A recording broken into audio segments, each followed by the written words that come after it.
O eto, yung kampo ni Duterte, mga kababayan, dumito muna tayo. Yung kampo ng dating Pangulong Duterte, nako, meron na naman pong birada. O, imbis na sagutin po yung mga inirereklamo sa kanila sa ICC, may panibagong banat na naman yung kampo ni dating Pangulong Duterte.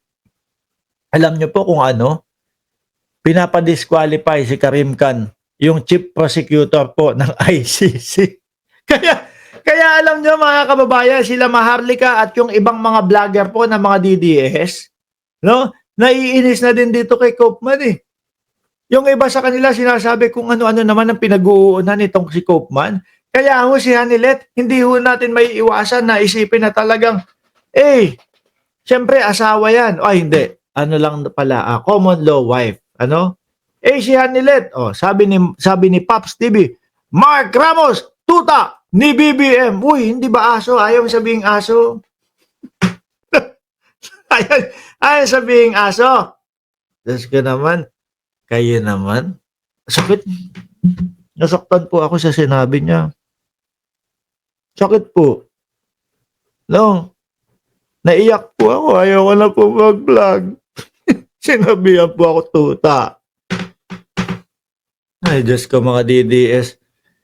53 minutos na ho akong nagsasalita dito at lahat po ng ibinablog ko, kumbaga, hindi naman tayo hindi naman po tayo magkakaila. Laban po doon sa mga idol ng mga DDS. Di ba? Sa 53 minutos po ako nagsasalita dito na halos po kontra sa mga Duterte, ang isasagot lang sa akin, Mark Ramos, tuta ni BBM. Yun lang yun. Wala pa din po akong nakikita na pagtatanggol doon sa kanilang vice-presidente. No po? Kahit naman kailan wala tayong nakitang pagtatanggol yung mga yan. Bakit to? Kasi nga ho, walang marinig, ultimo sila, walang marinig sa vice-presidente o doon sa kampo nila ng pagtatanggol. Di ba? Basahin na natin tong news ng GMA. Tuta ako ng GMA. Ayos na ha. Mamaya, ibang balita naman, si Soto naman yung ipapakita natin. Tuta ako ni Soto. Tapos susunod naman, China at yung mga senador ni Duterte naman. Tuta ako ng China. Lahat na. Bahala kayo. Yan lang naman ang kaya nyo sabihin. Game, GMA News. Read, former President Rodrigo Defense Team has requested the ICC Appeal Chamber to disqualify Chief Prosecutor Karim Khan in the former president case regarding his drug war. According to a document filed on August 7, Duterte's counsel, Attorney Nicholas Koopman, claimed that Amir Khan, hindi pala boksingero pala yun si Amir Khan, that Karim Khan failed to disclose a grievous conflict of interest and must now immediately and without delay be disqualified from any further role in the case against Mr. Rodrigo Roa Duterte. Iba na naman ang inuuna nitong si Koopman. Magagalit na naman po sila Maharlika niyan. Magagalit na naman si Harry Roque niyan. Babanatan na naman ni Harry Roque to.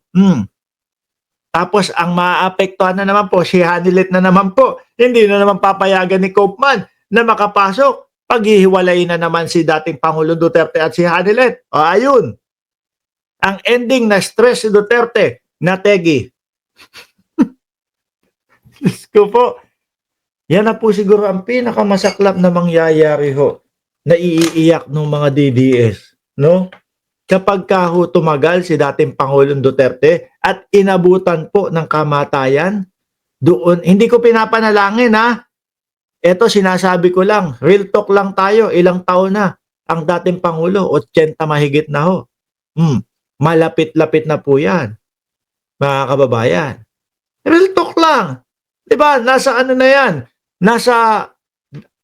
Pwede ko ba sabihin dapit hapon ng buhay? O magmamadaling araw, nasa magmamadaling araw na po ng buhay ang dating Pangulong Duterte. Tapos ganito pa yung nakikita nilang mga kilos. at mga pagdepensa ni Kaufman. I-disqualify yung dalawang judge, i-disqualify si Karim Khan. Oh. Tapos meron pang nalalaman. Yung mga magrereklamo po o yung mga tetestigo, dapat po may mga ID lang. Pambata kasi yung mga yung mga banat ni Kaufman, tapos magpapasa, interim release. Magre-request kami ng interim release para kay dating Pangulong Duterte. Pinasa na lahat ng mga dokumento. No, siguro akala nila, merong agad-agad na sasalo na bansa dito kay dating Pangulong Duterte. Nag-assume sila, siguro Australia o Belgium, in-assume nila. Di ba? Yung pala, wala. O kaya sabi nila, wag muna kayong magdesisyon. No? Wag muna kayong magdesisyon, ICC. Baka kasi wala pa din tumatanggap na bayan o bansa kay dating Pangulong Duterte. Hindi naman po pwedeng iuwi sa Pilipinas yan. Bakit to? Hindi naman po tayo kasapi ng ICC. Di ba?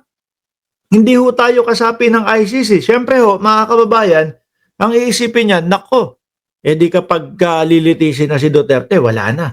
Sasabihin niyan, yun na naman, parehas po nung sinasabi nila dati. Hindi kami kasapi ng ICC.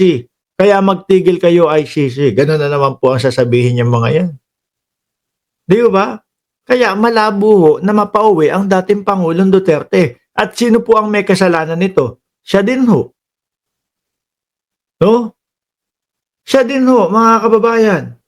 Siya yung kumala sa ICC Nabalitaan niya, nalaman niya, iniimbestigahan siya. Ayun, kinabahan. Parang si Bato, natakot. Kakalas na kami sa ICC. Hindi niya alam, mahahabol pa din siya. May balita na kung nasaan na si Sara. Hindi ko ho alam. No? Hindi ko ho alam. Baka mamaya biglang lumabas kasi yung warrant of arrest ng ICC. 2 o 3 daw. Baka kaya medyo nag-aalala Bato de la Rosa ho, mga kababayan. Mark, kahit bawal ang ginawa ng Senador Duterte, Paconsuelo de Bobo, ang archive kuno. Wala na ho yan. Mamaya ipapaliwanag po sa atin ni Senator Tito Soto kung ano ang ibig sabihin nung archive na ginawa ng mga senador ni Duterte. Bakit ba ang tagal hulihin ng ICC? No? Si BP Sara at Bongo at Bato. Mukha. Baka bumebelo pa lang ho. Ganyan naman din ho yung kay dating Pangulong Duterte. Halos parang tayo, siguro yung sinasabi ni Trillanes, wala na. No? Siguro wala na yung arestuhan na sinasabi ni Trillanes. Nagulat tayo after 2 months. Biglang bumulaga ho sa atin, sumambulat. Ayun, ICC. Ayun, sinalubong doon sa airport mismo. Mga bossing. Di ba?